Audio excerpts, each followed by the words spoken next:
पाऊसमान जाणून घेऊयात। राज्याच्या विविध भागात पावसानं दमदार हजेरी लावली आहे। मुंबईत तसंच उपनगरांमध्ये आज सलग तिसऱ्या दिवशी देखील जोरदार पाऊस पडतोय। सततच्या पावसामुळे सखल भागामध्ये पाणी साचलं आहे। रस्ते वाहतुकीवरती परिणाम झालाय। ठाणे जिल्ह्यातही पावसाचा जोर कायम आहे। नवी मुंबईत सुरू असलेल्या मुसळधार पावसाच्या पार्श्वभूमीवर आज दुपारच्या सत्रातल्या शाळांना सुट्टी जाहीर करण्यात आली। पालघर जिल्ह्यात मध्यम स्वरूपाचा पाऊस सुरू आहे। रत्नागिरीत पाऊस कायम असून आज खेड तालुक्यातील जगबुडी नदीनं भरणे पूल इथं इशारा पातळी ओलांडली आहे। नदीची पाणी पातळी 5 मीटर वर पोहोचली असून 7 मीटर ही धोका पातळी आहे।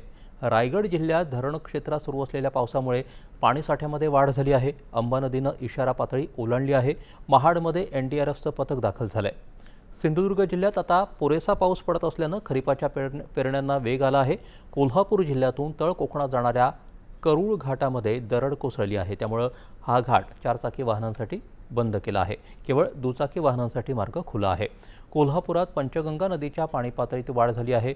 शिंगणापूर, इचलकरंजी, रुई, येवलूज आणि शिरोळ बंधारे पाण्याखाली गेले आहेत। पुण्यात सिंहगड किल्ल्याच्या मुख्य प्रवेशद्वाराजवळ भोर तालुक्याच्या शिरगाव हद्दीमध्ये आज सकाळी दरड कोसळली। सांगली जिल्ह्यात कृष्णा आणि वारणा नदीच्या पाणलोट क्षेत्रामध्ये पाऊस होतोय। नाशिक शहरासह जिल्ह्यामध्ये गेल्या 2 दिवसांपासून पावसानं चांगली हजेरी लावली आहे। नाशिकमध्ये आज सकाळपासून संततधार सुरू आहे। त्र्यंबकेश्वर, कळवण आणि देवळा तालुक्यांसह ग्रामीण भागातही पाऊस पडतोय। गोंदिया जिल्ह्यामध्ये मुसळधार पावसामुळे नद्या नाले दुथडी भरून वाहत आहेत। ढाकणी इथल्या भूमिगत मार्गात 6 ते 7 फूट पाणी साचल्यानं ढाकणी आणि मुंडीपार गावांचा संपर्क तुटला आहे।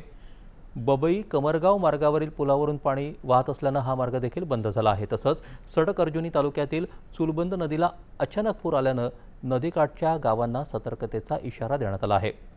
हवामानाचा अंदाज जाणून घेऊयात। बंगालच्या उपसागरामध्ये निर्माण